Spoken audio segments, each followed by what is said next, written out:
buenas noches. Bueno, en nombre del Museo de Arte Contemporáneo, del MAC Lima y de la Fundación Telefónica, le damos la más cordial bienvenida a este primer encuentro, foro, discusión sobre esta extraordinaria exposición que se ha inaugurado anoche y que a partir de hoy ya ha tenido muchísima gente visitándonos. Nos acompañan dos curadores, ¿no? De Lima, Juliana Vidarte, la curadora del Museo de Arte Contemporáneo, y Miguel Delgado, que es uno de los dos curadores españoles que fueron los que han en realidad concebido todo este enorme proyecto itinerante y que se presenta hoy en Lima y va a estar abierto al público gratuitamente hasta inicios del próximo año. Tenemos varios meses para que avisen a sus amistades y a la gente para que vengan a disfrutar de esta visita.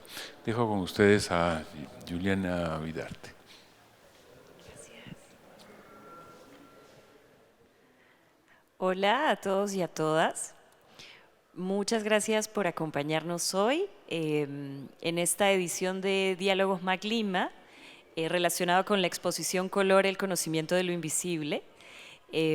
Nos acompaña, como ha mencionado Pedro Pablo, Miguel Delgado, uno de los curadores de la exhibición. Este es un proyecto que hemos desarrollado en colaboración entre el Museo de Arte Contemporáneo de Lima y Fundación Telefónica Movistar, y que además es posible gracias al apoyo de American Colors y de los benefactores MAC. La propuesta de la actividad o lo que queremos trabajar con Miguel es una conversación que nos permita un poco contarles, primero que Miguel pueda contar de qué manera han trabajado junto con María Santoyo todo este proyecto de investigación y que luego podamos contarles un poco más de cómo ha sido pensar ese proyecto para un contexto como el de la ciudad de Lima. Entonces, vamos a empezar un poco a conversar y luego vamos a tener algunos minutos para responder preguntas de ustedes también. Así que si luego hay alguna interrogante, la pueden compartir al final de la conversación. Yo quería empezar, Miguel, pidiéndote que nos cuentes un poco de tu trayectoria, de tus intereses de investigación, que son bastante variados, amplios, siempre conectados con la historia de la cultura. Me habías estado contando en nuestras conversaciones que acabas de hacer una publicación que tiene que ver un poco con una investigación relacionada con las actividades cotidianas, con estas actividades que hacemos diariamente, en un libro que salió justo cuando tú estabas llegando a Lima, ¿no? Entonces, mi primera pregunta iba un poco en el camino de cómo se han ido moldeando esos intereses de investigación, para que nos puedas contar un poco de tu trayectoria. Muy bien, muchas gracias Juliana, muchas gracias a todo el personal de la Fundación Telefónica, Movistar, del MAC, todo el mundo que ha participado para que esta exposición haya sido posible. Y muchas gracias, por supuesto, a todos los que habéis venido a escuchar esta conversación. Pues, ¿cómo ha sido el proceso? María Santoyo y yo, que somos los dos curadores de la exposición por parte española, porque quizá hay que comentar desde el principio que esta es una exposición un tanto particular, en el sentido de que no es la típica exposición que se genera en un lugar y luego se dedica simplemente a itinerar, a viajar a distintos sitios, termina la exposición, ¿no? Se empaqueta lo que hay, se lleva a otro sitio. No, ha sido desde el principio una exposición concebida con una idea bastante, creo que más atractiva y más rica, que bueno, creo que comentaremos después. Pero María y yo llevamos más de 10 años haciendo un tándem curatorial en el que es algo muy, muy curioso.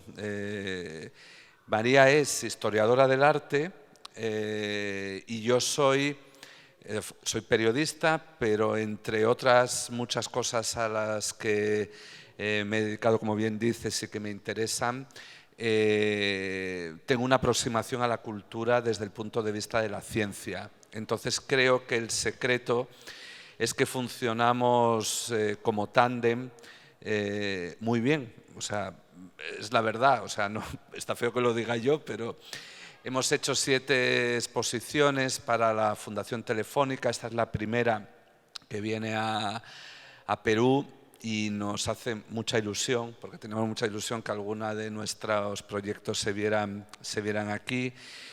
Y es cierto que surgen desde una visión muy amplia, desde la curiosidad. Los 6 proyectos anteriores que hemos hecho para Fundación Telefónica, que se han podido ver en España y en otras sedes en Latinoamérica, se centraban en personajes. La primera que hicimos, que fue una dedicada a Nikola Tesla, que fue además como conocía a María, porque yo había publicado un libro en el 2011 sobre Nikola Tesla, que en aquel momento no era tan conocido y que fue un libro que funcionó muy bien. María conoció el libro y quiso que nos conociéramos porque vio que ahí podía haber una exposición.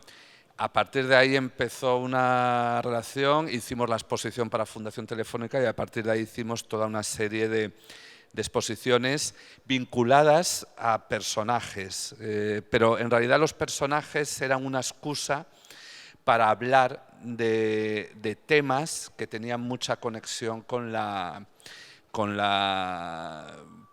distintos aspectos de nuestra realidad. Empezamos con Tesla, que fue una forma de hablar de la innovación. Continuamos con Julio Verne, que fue una exposición que nos permitió abordar el tema de la exploración desde todos los puntos de vista. Hicimos una sobre Houdini, que nos sirvió para abordar la sociedad del espectáculo, o sea, y abordar muchos temas muy actuales. Y bueno, entre otras que hicimos también, una de pioneras de la danza moderna, de Isadora Duncan, Josephine Baker, etcétera, que también nos permitió abordar el tema de la mujer, del papel de la mujer en las artes escénicas, del papel innovador. En fin, como ves, siempre hasta esta exposición se basaban en personas. Pero ya para el siguiente proyecto pensamos que queríamos hacer algo distinto. Y nos planteamos a la Fundación Telefónica en España que proponíamos hacer una exposición sobre un concepto.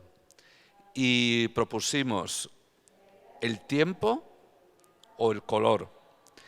Y Telefónica, la Fundación Telefónica optó por el color. Y eso fue un pistoletazo de salida para hacer toda una investigación, porque todas nuestras exposiciones, digamos que María y yo lo que hacemos es establecer el relato, establecer las tesis, pero siempre trabajamos evidentemente con asesores, con expertos, que son los que nos permiten en ningún momento perder el rigor, porque eso es algo fundamental para nosotros. Así que empezamos con el color, ingenuos de nosotros, pensando que era un tema fácilmente abarcable. Enseguida vimos que tenía multitud de matices que se podía abordar desde muchísimos campos, lo cual era apasionante, pero llegaba un momento que tenías que plantearte cómo hacer las cosas. Y en esto llegó una cosa que no sé si habéis oído hablar de ella, que se llama pandemia, cuando ya teníamos prácticamente, estábamos cerrando el listado de piezas. De hecho, la última vez que vi a María, justo antes de que en España, en la misma semana, empezara el confinamiento duro,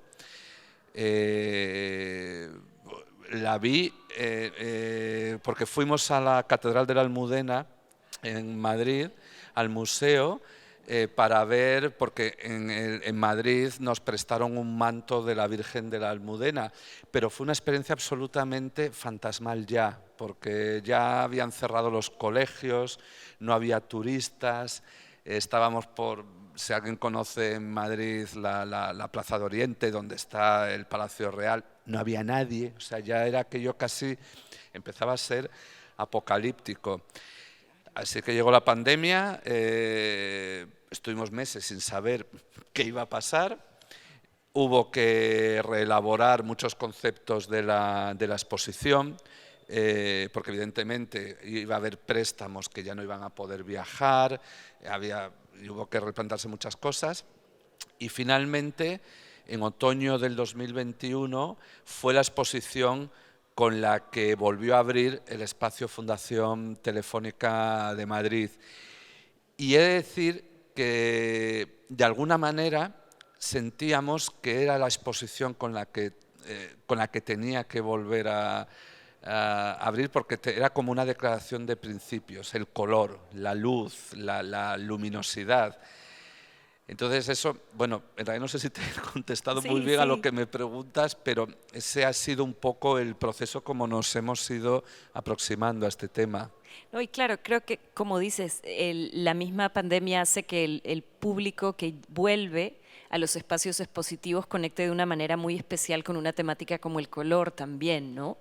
Nos contabas un poco sobre esa investigación que habían hecho con María, que siempre había estado vinculada a personajes, y claro, esta muestra también tiene algunos personajes que destacan, uno de ellos es Newton, Isaac Newton definitivamente, y quería entonces de repente que nos puedas contar cómo fue ese proceso de investigación sobre estos esquemas de color relacionados con Newton, con Goethe, y luego cómo entran más bien a este otro lado de la dimensión cultural del color, que tiene más que ver con el manto de la Almudena, con el fenómeno de los cómics o los vinilos, que también están integrados en la exposición. Sí, a nosotros nos interesa muchísimo siempre que los temas que abordamos siempre conecten con el público.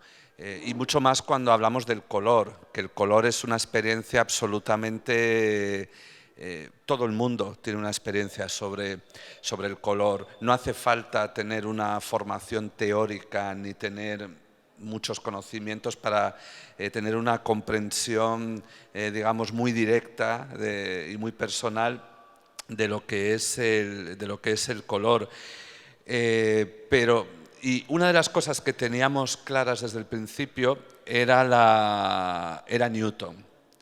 Newton y Goethe. Un poco nos gusta mucho trabajar cuando es posible con binomios, con dos nombres que a veces llegan a ser némesis, a veces son complementarios, pero nos pareció que Newton y Goethe eran y son las líneas que recorren esta exposición. Newton con su experimento del prisma, que es algo que sigue siendo absolutamente mágico, y además eso siempre en la exposición siempre hay una instalación de prismas en la que se recupera esa maravilla, porque sigue teniendo algo mágico, aunque lo hayamos visto mil veces, sigue teniendo algo mágico. Pues enfrentar ese pensamiento racional de Newton con el pensamiento, con la teoría del color de Goethe, que es absolutamente contraria a la de Newton, en cierta manera acientífica, pero que ha sido crucial en la historia del arte con su teoría de los colores complementarios. Es decir, no se puede entender prácticamente el arte desde la teoría de Goethe sin su teoría del color. Y lo curioso es que la neurociencia ahora mismo está diciendo que Goethe no estaba equivocado. ¿Cómo puede ser, si se opone a Newton, que Goethe también tenga razón? Porque Newton habla del color en su realidad física, y Goethe habla de la experiencia subjetiva del color y cómo el color en realidad es tal y como lo experimentamos, es una construcción subjetiva del individuo, de la mente, y eso es algo que la neurociencia nos lo está demostrando. Pues tuvimos claros que esos eran los hilos conductores. A partir de ahí abordar una pequeña selección de cartografías de colores, en las que tuvimos claro desde el principio que tenían que estar animadas, varias de ellas, con un trabajo formidable de nuestra diseñadora audiovisual, de Cintia González, para que la gente entendiera todo lo que se oculta detrás de una categorización del color, como en muchos casos hay toda una visión del mundo, incluso toda una ideología, es toda una declaración de principios. Luego, con el paso del tiempo, se van volviendo más tecnológicas. Hoy la categoría del color, las categorías del color que más conocemos son los pantones, que son un número, o sea, ya es como la absoluta racionalización. Pero a partir de ahí, la exposición lo que muestra efectivamente es cómo esa experiencia del color se vuelca sobre todo en lo popular. Hay una sección, la invención del color, que a su vez es una sección que se reinventa en cada lugar al que llega la exposición, que los que hayáis tenido la oportunidad de verlos habréis fijado que es una sección en la que se mezcla arte, no sé si decir alta cultura, cultura pop, la experiencia que puede tener la gente pues, a través de un cómic o a través de la portada de un vinilo, porque nos gusta mucho confrontar las cosas y transmitir esa idea de que nuestra experiencia de la cultura, nuestra experiencia de tantas cosas relacionadas con el arte, con la experiencia, es algo que hacemos muchas veces de manera intuitiva y está ahí. Y sobre todo siempre pretendemos, y esta exposición lo busca, es que todo el mundo se sienta apelado y todo el mundo se sienta incluido y, ¿por qué no?, todo el mundo tenga una opinión y pueda verla desde su mirada particular, o sea, no desde un púlpito que les dice la realidad es así, así y asá y no puedan decir nada. Creo que esto último que mencionas se conecta muy bien con lo que planteabas sobre cómo no es una exhibición que llega ya empaquetada con una serie de objetos para ser mostrados, sino que es una muestra que se tiene un poco que ir repensando en cada uno de los contextos a los que llega. Y mi siguiente pregunta iba en ese camino, en cómo había sido esa experiencia de ver a esta exhibición transformarse cuando ha pasado de Madrid a México, posteriormente a Venezuela, a Ecuador o a Lima. Y tal vez esto también nos permite conectar con la experiencia de trabajo con Fernando Muñoz, con el proceso de pensar cada nuevo espacio a través de la museografía y de toda esta serie de contenidos nuevos que llegan desde los contextos, ¿no? Sí, bueno, vaya por delante que una parte también de esta pregunta la puedes responder tú. Yo creo que además está bien que también a continuación también cuentes lo que ha sido vuestra experiencia desde aquí esta colaboración transatlántica que hemos tenido a lomos del Zoom. Pero sí, desde el primer momento teníamos claro que la experiencia del color es una experiencia muy cultural y muy personal. Y hay diferencias además abrumadoras si hablamos de la experiencia y la tradición del color en Europa o en España con la que hay en América, hablando en general. Pero es que a su vez la experiencia que hay en México con el color, cómo se vive el color, no, aunque tenga similitudes, no es igual que la que hay en Lima ni la que hay en Ecuador, por ejemplo. Pero es que cuando en México la exposición se ha podido ver en Ciudad de México y el mes que viene se va a inaugurar en Mérida, en Yucatán. Y allí va a tener sus propias connotaciones porque ahí va a estar muy influenciada por los mayas, por el azul maya, por la concepción del color que tienen los mayas.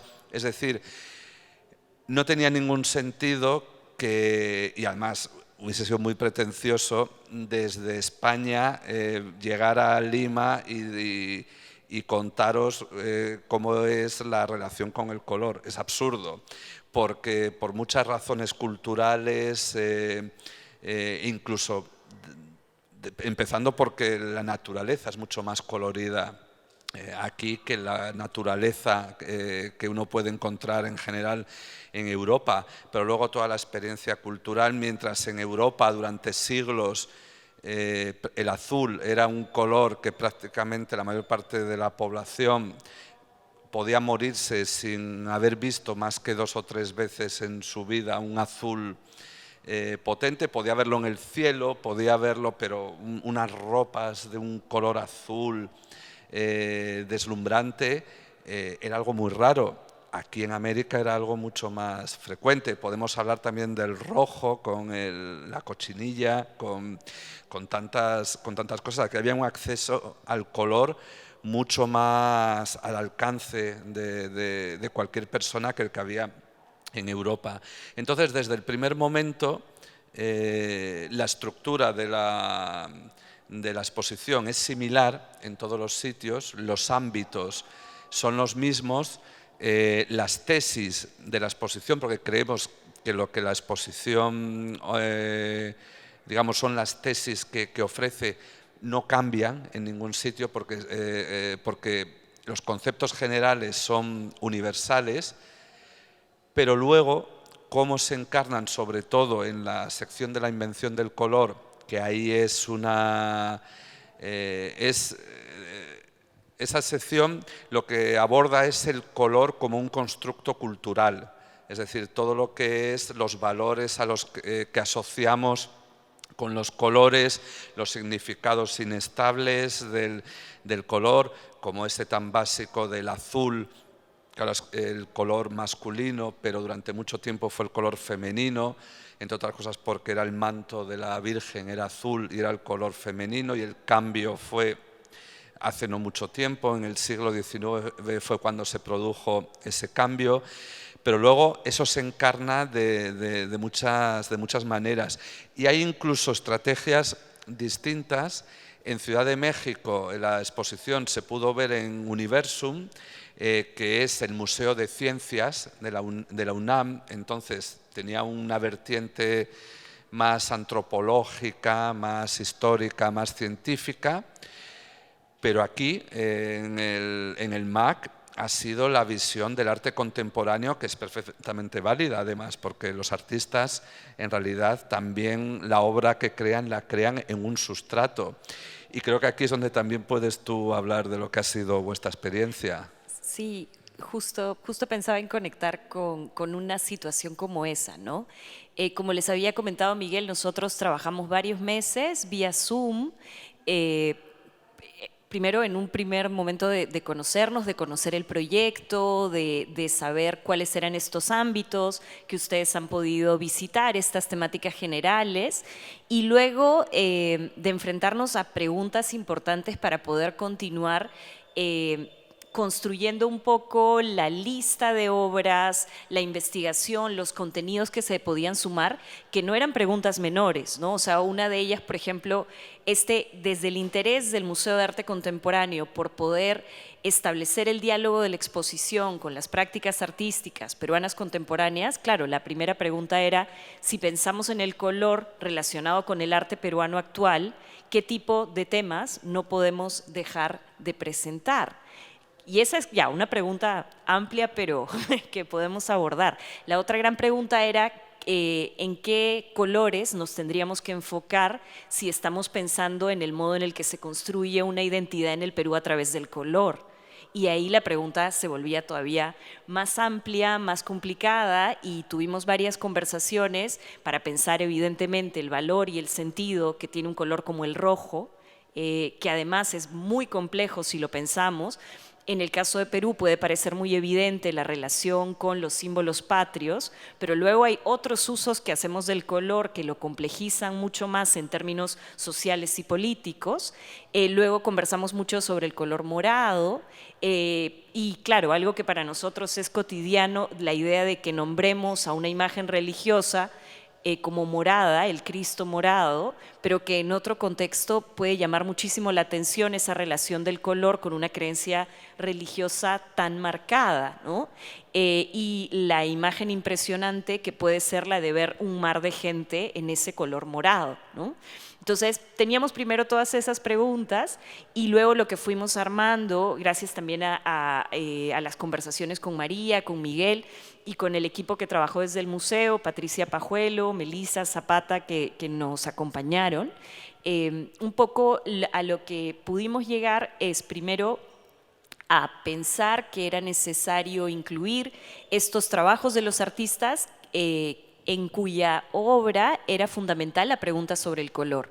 Entonces, cuando llegamos ahí, pensamos, claro, un punto importantísimo, si pensamos desde nuestro país, tiene directamente que ver con los tintes naturales y con no solamente la tradición que viene desde el mundo prehispánico del uso de esos tintes, sino el modo en el que los artistas peruanos contemporáneos continúan trabajando con esos tintes. Entonces, en ese grupo que tal vez han visto sobre la pared amarilla, en un espacio que reúne un grupo de 3 o 4 piezas, 2 piezas y una serie más grande, podemos contar casi 20 años de una historia del trabajo de los artistas peruanos con los tintes naturales, ¿no? Entonces había toda esa otra dimensión que creo que también era importante destacar. Y algo que comentaba con Miguel, que hemos estado mencionando, es también que la muestra nos ha permitido tener una serie de procesos que han sido muy emocionantes por las dimensiones de las obras, como el telar de Historias del Rímac de Ana Teresa Barbosa y Rafael Freire, este tejido de 7 metros, que nos permite pensar un poco cuál es el origen de ese río Rímac que nos acompaña aquí en la ciudad de Lima a través de estos hilos tejidos con tintes naturales. Pero al mismo tiempo tenemos también el Chisme Móvil de Cecilia Noriega Bosovich, que es una pieza que es muy importante dentro de la historia del arte peruano contemporáneo por el rol que ha cumplido a inicios de los 2000, pero que claro, termina siendo impresionante que ingrese a la sala del museo un jeep de color fucsia, que además hemos un poco contribuido a que se pueda recuperar y se pueda volver a mostrar, ¿no? Sí, de hecho, esto en uno de los Zooms planteamos, sí, porque es interesante si podemos tener algún ejemplo de cómo el color sirve para subvertir el significado de algo. Y alguien, no sé si fuiste tú, no sé quién dijo, pues podemos tener un jeep rosa. Claro, sin saber ni la historia de la obra ni nada, dijimos, queremos un jeep rosa. Luego, al conocer la historia, ya fue formidable, pero creo que es una de las piezas más impresionantes de todas las encarnaciones que ha tenido esta exposición. El jeep rosa creo que se lleva la palma, sinceramente. Y es que, por un lado, como bien lo has comentado cuando hemos hecho los recorridos, es una obra que nos invita, o sea, nos hace totalmente conscientes de cómo nuestra percepción del color, nuestra relación en términos sociales y culturales con el color está totalmente construida, cómo puede haber giros frente a eso, porque claro, y ustedes lo pueden haber visto en redes en las últimas 24 horas, pero ya ahora que estamos, no sé, en otro contexto totalmente distinto relacionado con la película de la Barbie y otra percepción diferente del color fucsia, nuestros públicos llegan con un contenido distinto para acercarse a esa misma pieza. Entonces, igual desde el museo contribuimos en recuperar la memoria de ese proyecto artístico, pero es totalmente resignificado desde los ojos de los nuevos públicos, y creo que eso es muy bello de ver, o sea, muy emocionante dentro de lo que hemos podido ver. Sí, no quería dejar de comentar en tu pregunta. La exposición tiene una estructura que está muy calculada al detalle, y además todo desde la gráfica de Amaya Lausín y de Inés Vila hasta el diseño museístico, todo está medido. Quienes hayan visto la exposición y quienes vengan a verla después de oír esta charla, solo les pido que se fijen que entramos en el blanco, en la luz, y entramos por Newton y el rayo de luz atraviesa, es como si atravesara el prisma, y a partir de ahí vamos avanzando en la exposición como si fuéramos recorriendo en cierta manera el espectro de los colores que van apareciendo. Eso es un diseño que es el que ahí participa todo el equipo, pero me gustaría resaltar también la labor de Fernando Muñoz, que es el arquitecto que hace el diseño museístico, porque es capaz de que esa estructura, que en el caso de Madrid se hizo en una sala con unas condiciones determinadas que él conoce muy bien, porque es el diseñador de muchas de las exposiciones de Telefónica, no solamente de las que hacemos María y yo.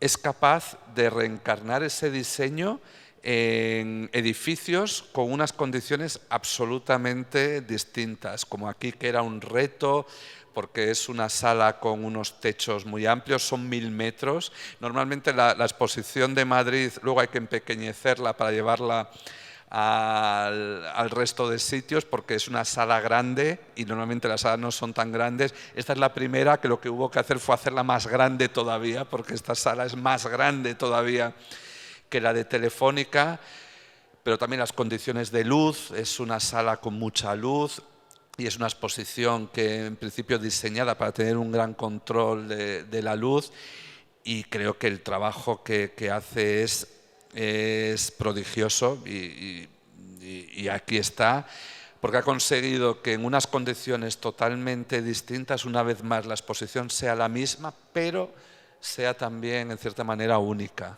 Sí, yo justo quería volver también a esta idea de qué hace a la exposición única. Tal vez podemos volver a recordar otro tema que, así como el Jeep rosado que les contábamos fue como un momento importante en nuestras conversaciones virtuales, es toda esta conversación sobre la tecnología de la televisión a color y el contexto de Perú, ¿no?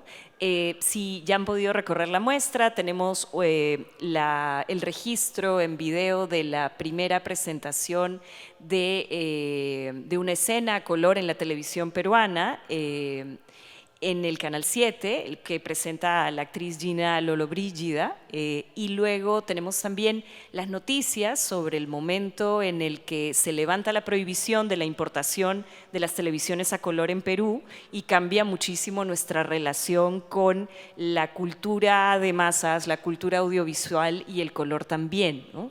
Entonces, volviendo un poco a eso, que era muy especial en el caso de la muestra, mi pregunta iba a volver a pensar qué pensabas que hacía única esta exhibición en Lima, porque es algo que tú comentabas, que sentías que cada edición tenía como esta dimensión única, y qué podías destacar de lo que son estos posibles aprendizajes de los visitantes que van a venir a la exhibición en Lima.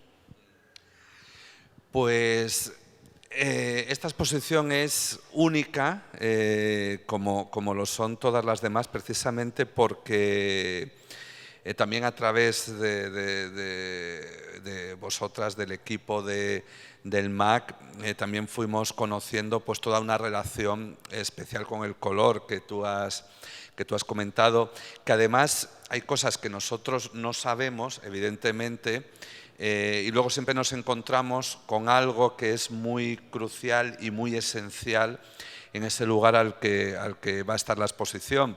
Y además sucede en todos los sitios y son cosas muy, muy mágicas. En Ciudad de México, claro, nos encontramos con el rosa mexicano, que es un color de un diseñador, y allí es como una cosa que es un tótem. Entonces, claro, no podías plantearte la sección del rosa sin abordar el rosa mexicano.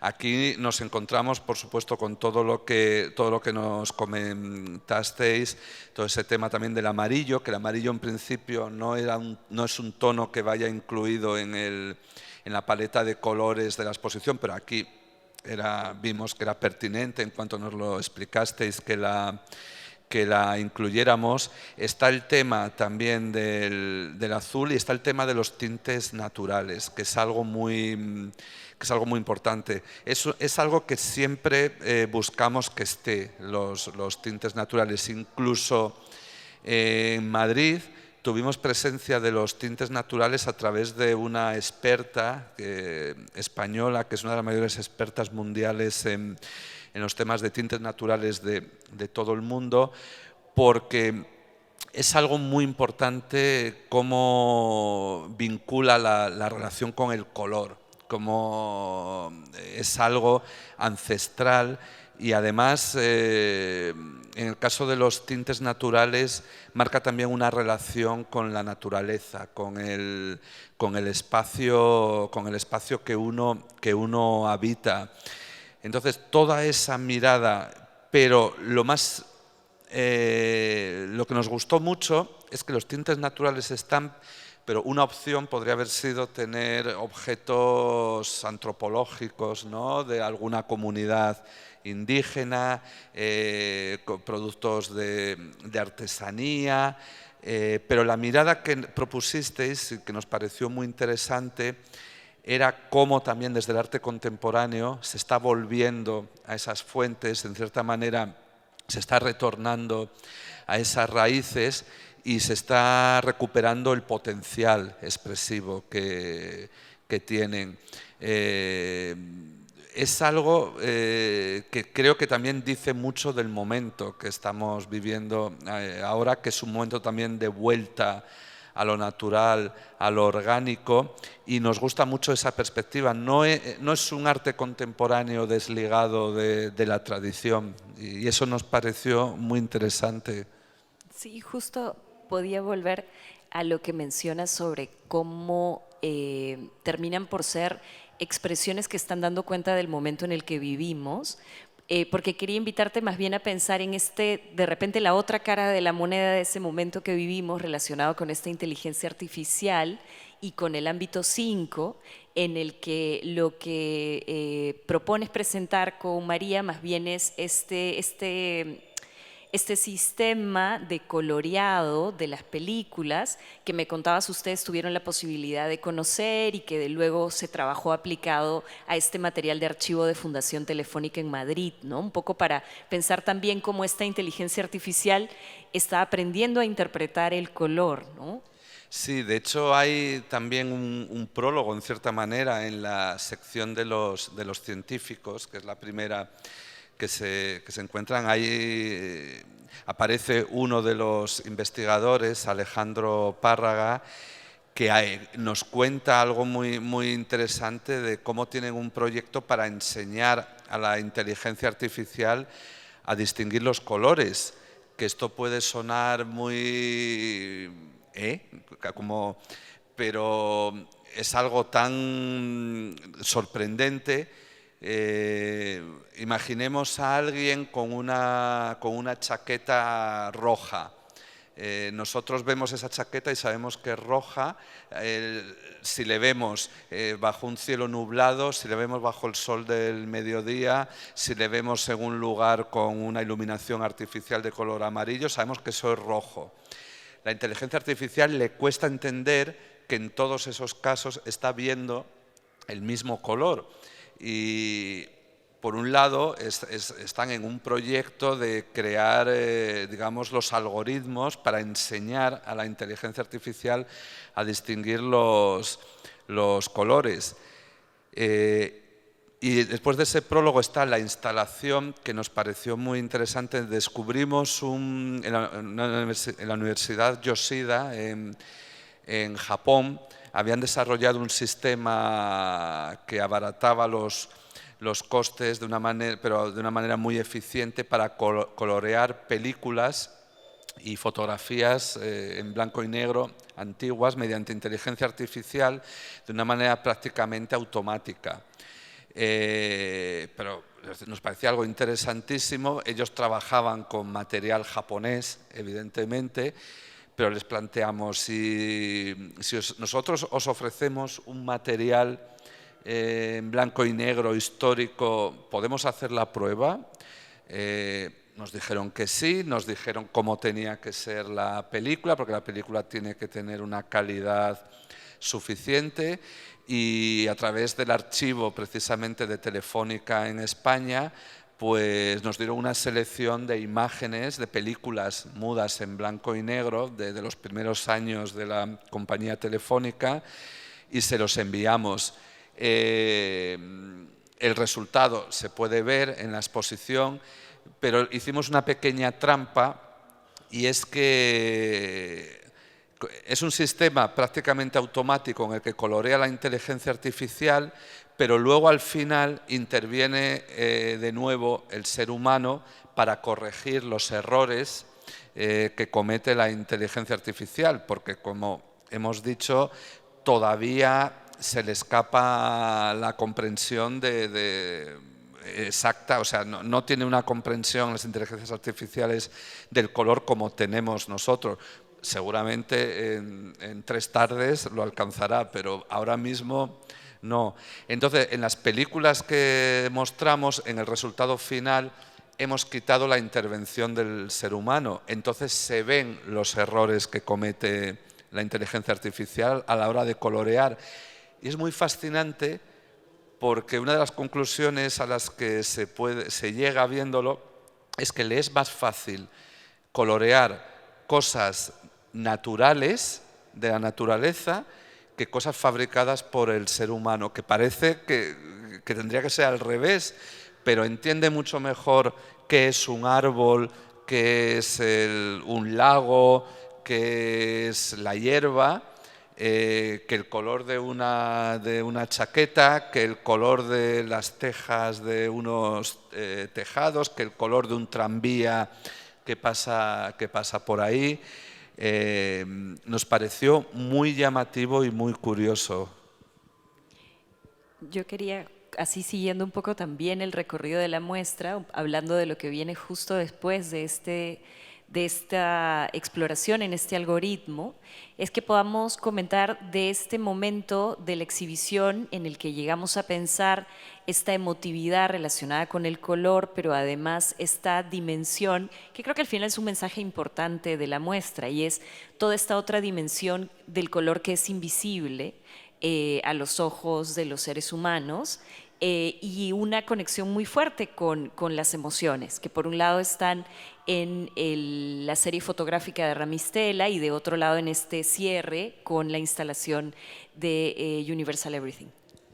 Sí, incluso como prólogo, no quería dejar de mencionar, hay un vídeo en el que una investigadora de un equipo de la Universidad de Lausanne nos cuenta unas conclusiones fascinantes sobre la relación entre colores y emoción. Es un equipo que han sido también asesores de esta exposición a la hora de abordar el tema de la emoción. Está la serie fotográfica de Roselena Ramistela, que además tengo que decir que estamos especialmente orgullosos. Es la única pieza, digamos, artística que ha estado en todas las exposiciones, porque nos parece una pieza brutal. Roselena Ramistela es una de las fotógrafas ahora mismo más en alza. Es todavía joven, pero ya tiene una lista de premios, es referencia. Es muy curioso porque trabaja por un lado para las mejores revistas de moda, pero luego tiene un profundo compromiso humanitario. Ella es siciliana y vive muy de cerca todo lo que es el tema en Sicilia de la inmigración. No sé hasta qué punto aquí lo conocéis, pero hay un problema muy grave en el Mediterráneo de barcos llenos de inmigrantes ilegales que se hunden. O sea, el Mediterráneo se está convirtiendo en un cementerio, o sea, directamente, y muchas de las personas que se rescatan acaban en campos de refugiados en Sicilia, que además muchas veces no se les deja salir de ahí, es como una tierra de nadie, etc. Y ella hizo una serie de fotografías en las que entrevistaba a personas que habían pasado por por historias muy tremendas de inmigración, de mucho sufrimiento, pero se le ocurrió captarlas con cámaras térmicas. Eso conseguía dos efectos. Por un lado, desaparecía el color de la piel, porque al tener esa mirada, tú ya no estás viendo la piel de la persona. Y por otro lado, lo verdaderamente impresionante es que esas personas que le iban contando su historia, lo que les había pasado, cuando llegaban a los momentos más duros y que les emocionaban, hay una reacción fisiológica, que es que sube la temperatura de la piel, y la cámara térmica lo muestra. Y vemos tonos cada vez más rojos, amarillos, cada vez más incluso acercándose al blanco, que sería una muestra de calor. Las historias de ellos se pueden ver a través de un código QR que está por debajo de las fotos, porque quisimos preservar la dignidad, que quien quiera conocer las historias las puede escanear y las ve en su celular un poco en la intimidad. Pero nos pareció muy interesante porque era una metáfora de si las emociones se pueden fotografiar y si se pueden fotografiar cómo es el color, precisamente el soporte que las transmite. Y después de esa instalación, que es una mirada muy humana al color y en cierta medida a colores invisibles, porque son colores que hablan del alma humana, digamos, tenemos ese final absolutamente exuberante, que es mágico, y creo que es el mejor broche que puede tener la exposición, que es esta instalación de Universal Everything. Sí, tetracromía. Sí, que lo que está inspirado es en algo que además en el proyecto original se cayó, porque siempre quisimos abordar el tema de los colores invisibles desde el punto de vista, pensábamos, si de la sinestesia o algún tipo de fenómeno, no, pero cuando planteasteis esta instalación, que en realidad lo que está es inspirada es cómo ven los animales, determinados animales, insectos, cómo verían la selva, ¿no? Los colores de la selva, cómo los percibirían, y como esas capas de realidad, eso que nosotros vemos, pues hay como otra realidad y cobra otro aspecto, no sé si decir casi alienígena, como otro mundo, y sin embargo es algo que convive con nosotros. Me parece que es pasar de lo humano a la naturaleza, aunque sea una recreación tecnológica, que me parece muy potente y me parece la mejor manera de salir de la exposición. Sí, creo que el cierre además te deja con una pregunta que es muy importante de hacernos y que nos permite como descentrarnos de este enfoque solo en la mirada humana, ¿no? Y creo que, bueno, ahí hay un aporte importante del equipo de Fundación Telefónica que nos acompañó, de Lucía García de Polavieja y Omar Lavalle, que además nos hicieron la sugerencia de la instalación y que nos permiten como tener un cierre que creo que conecta muy bien con los objetivos del Museo de Arte Contemporáneo de Lima, pero también con los objetivos que tiene la Fundación. Yo quiero agradecerte, Miguel, por la conversación y quería abrir la posibilidad de tener preguntas del público para continuar conversando todos. Sí, espérame, te comparto. Uy, tenemos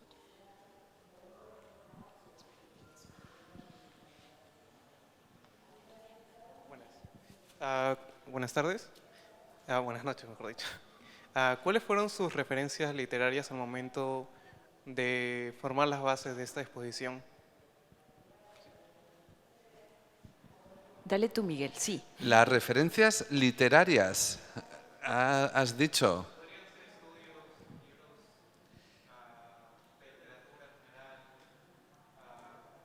Sí, claro. De literarias como tales, no te sabría, propiamente no hay, pero lo que sí evidentemente lo que hemos ido es a la teoría del color de Goethe, escritos de Kandinsky, El es Optics, decir, tal vez, Miguel, el Optics, ¿no? Ah, bueno. Que es un libro, claro. Sí, el Optics, bueno, pero es que el literario No, claro, es... como en términos de Sí, texto en general. Vale, sí, perdón, o sea, sería algo más hablaríamos de lo libresco, quizá, más que de lo literario. Sí, el Optics de Newton es una obra fundamental y la teoría del color de Goethe, desde luego. Pero luego manejamos, hay ahora mismo un boom por lo menos en España, no sé si aquí también lo hay, de libros que abordan el color. O sea, es como algo, yo lo asocio un poco como al salir del gris de la pandemia, pues no queríamos volver a vivir en algo en más gris, sino que necesitábamos colores. Pero están los libros, el libro de Eva Heller que aborda la emoción del color, aunque tiene tesis que son discutidas. Por supuesto, los libros de Pastoró, toda su investigación en torno a los valores culturales del color, bueno, y todos los textos de Kandinsky, de todos los artistas que han reflexionado sobre el color, no solamente lo que son los escritos, porque hay que hablar no solo de los impresionistas, sino hay que hablar de Turner, hay que hablar de Pollock, es decir, hay muchos artistas que también han hecho sus propias, de Klein, por supuesto. En Madrid tuvimos una obra de Klein que fue algo verdaderamente impresionante. Claro, que son también teóricos que abordan el tema del color. Y yo creo que podríamos ampliarlo a algo que también me has comentado en las conversaciones que hemos tenido ahora en Lima, que tiene que ver más bien con la literatura para niños y con el libro El monstruo de los colores y todo esto que nos contabas que había surgido después en respuesta a este libro que se vuelve tan popular, ¿no? Sí, es una cosa que muy reciente, pero es muy curioso. En el periódico El País incluso le dedicó una apertura de cultura. Hay un libro que es superventas en medio mundo, no sé si aquí en Perú en concreto. Sí, también, sí. Que es El monstruo de los colores. No me acuerdo ahora mismo de la autora, perdón, pero es como un libro de referencia que les explica a los niños asociaciones de las emociones del color, porque una cosa que sucede con lo de las relaciones entre color y emociones es que se tiende a hacer al final de una manera muy automática y muy simplista. Yo invito a los visitantes a que vean precisamente el vídeo, que son 2 minutos, en el que aparecen las conclusiones provisionales de este estudio de la Universidad de Lausanne, que demuestra que es algo mucho más complicado. Pero es un libro que les cuenta a los niños una asociación automática entre emociones y colores. Pues bien, hace un par de meses ha aparecido un libro para contestar un libro infantil para contestar a esas tesis, que se titula, tampoco recuerdo la autora, perdón, pero lo que sí recuerdo es el título, que me parece maravilloso, que es "El rojo no está enfadado y el azul no está triste". Y es que están unos animales en un bosque y aparece el zorro, que no se le ocurre más que llevar un suéter de color rojo, y entonces el resto de los animales le dicen: ¿pero por qué estás enfadado? ¿Por qué tal? Y dice: yo no estoy enfadado, ¿qué tal? Se cambia el color, entonces se pone el azul. ¿Por qué estás triste, pobrecito? Pero si yo no estoy triste, yo llevo el azul porque me gusta el azul. Pero hay todo un boom de libros que abordan el color desde distintas perspectivas, incluso también desde el punto de vista de la emoción. Yo, como hago divulgación también, y me llega mucha información de muchos libros que se publican, hay muchos de este tipo. De todas maneras, no sé si me permites decir una maldad, pero cuando lees mucho, llega un momento que te llegas a plantear si muchos de estos investigadores, sobre todo de los valores culturales de los colores, llega un momento, si, como decimos en España, si no se columpian un poco. O sea, llega un momento que a veces te dan unas conclusiones de este color, el verde, porque, por ejemplo, una cosa muy curiosa es que el diablo en la Edad Media se le pintó verde en muchas miniaturas antes de pintarlo rojo. Pues a partir de ahí se relaciona con los tapetes de juego, con el azar, con el tal.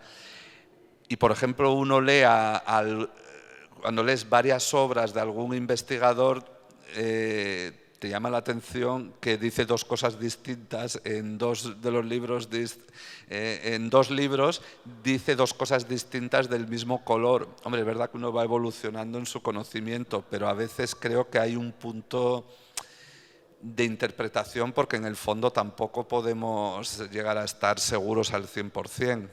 Y creo que eso es lo que hace fascinante al color y lo que finalmente permite que el público haya conectado también cuando se abre la muestra al inicio de la pandemia la primera vez, y que esté generando como este vínculo tan especial con la muestra aquí. Y es porque también está toda esta dimensión que tú mencionabas, que hemos comentado, de magia y de interpretación y de apertura cuando uno se acerca a un tema como este, ¿no? Sí, sí, desde luego. ¿Alguien quiere hacer alguna otra intervención o tiene alguna otra consulta, alguna idea que quiera compartir con nosotros?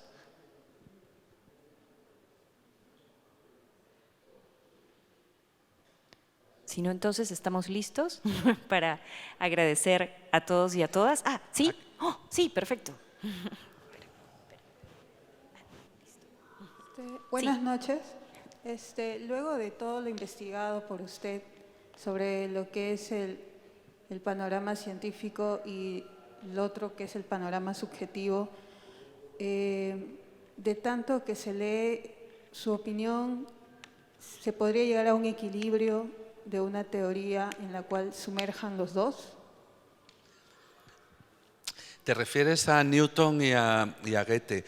Sí, de hecho, ahora la sorprendente conclusión es que en realidad los dos tienen razón. Pasa es que hablan de dos cosas distintas, aunque hablen del color.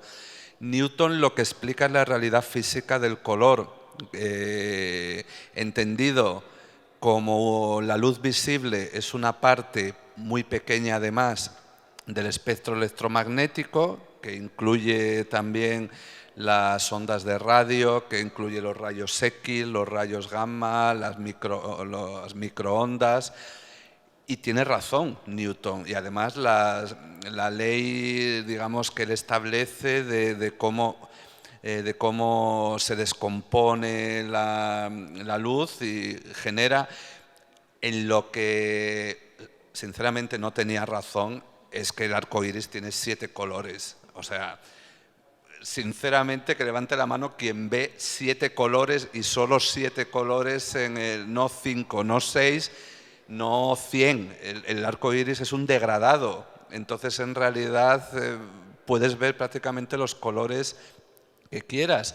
Newton dijo que eran 7, por no extenderme mucho, simplemente porque él quería que fuese equivalente a la música. Igual que la música tiene 7 notas, Él buscaba como una idea de una perfección del universo, digamos. Entonces la luz tenía que tener 7 colores y además añadió el añil, que no sé si aquí lo llamáis añil o índigo, pero que yo sinceramente nunca lo he visto en el arco iris, pero bueno.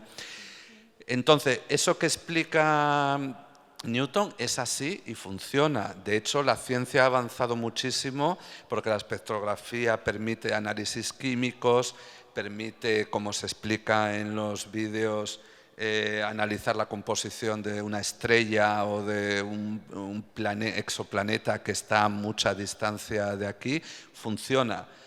Pero Goethe también funciona, lo que pasa es que funciona a otro nivel, que es un nivel muy fascinante, que es cada vez estamos aprendiendo más, y es muy curioso porque en la exposición de Houdini, que hablábamos de la magia, abordábamos cómo la realidad es una construcción de nuestro cerebro. Y lo mismo ocurre con el color. El color lo construye nuestro cerebro a partir de la información que le llega a través del nervio óptico de la retina, de los conos que están en nuestra retina. Aparte de los problemas, lo que le sucede a los daltónicos, o incluso hay gente que sufre de acromatismo, es decir, que ve en escala de grises, no ve los colores, pero incluso los que vemos los colores más o menos normales, ahora sabemos que en realidad cómo experimentamos el color es algo único e intransferible. Si dijéramos a todos los que estamos aquí, pensad en el color rojo y pudiéramos ver dentro de la cabeza qué está viendo cada uno respondiendo a la palabra rojo, probablemente nos llevaríamos muchas sorpresas. El propio John Dalton, que es el que da nombre al daltonismo, es porque fue el primero que al menos que tenemos constancia, que se dio cuenta de que veía las cosas de colores que no las veía el resto de la gente. Entonces, es un ejemplo extremo, pero es algo que sucede. Es decir, lo más sorprendente es que Newton y Goethe tienen razón, cada uno desde su perspectiva. Y esa universidad, no sé si podrá hacer memoria de los que están estudiando el color. Mencionó de una universidad. La que están estudiando la relación es la Universidad de Lausanne. En el vídeo hay una cartela en la que se dan los datos y de hecho yo creo que todavía puede participar quien quiera porque es como una encuesta que se hace online en su web, que te van ofreciendo imágenes, tú vas contestando.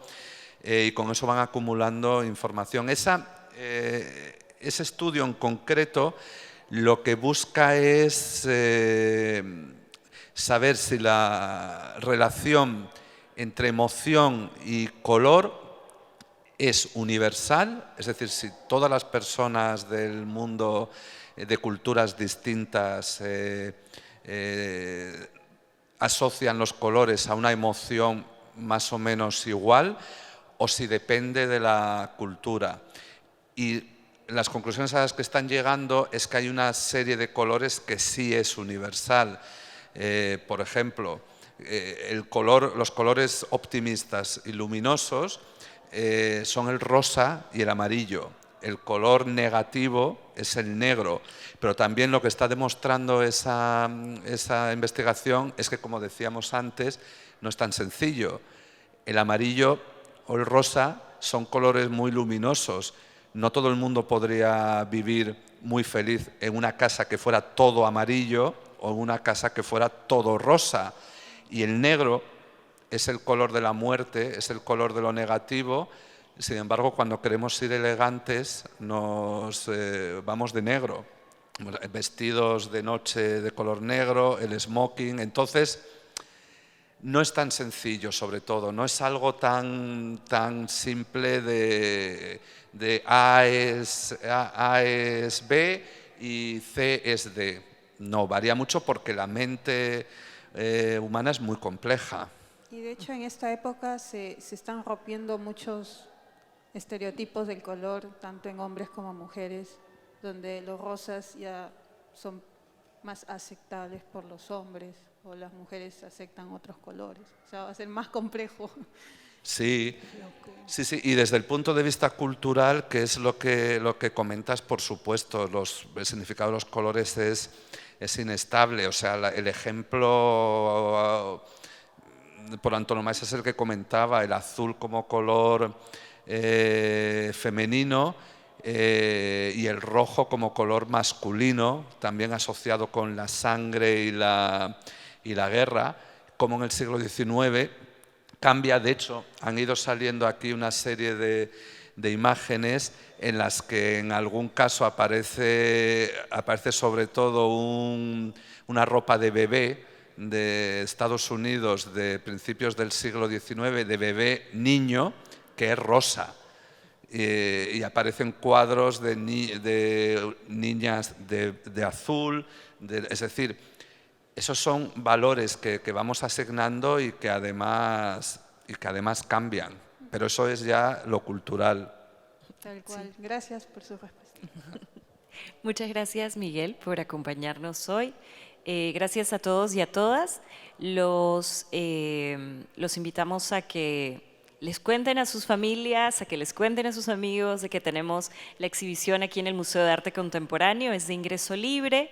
Pueden visitarnos de martes a domingo de 10 de la mañana a 7 de la noche. Los esperamos a todos y muchas gracias nuevamente. Muchas gracias.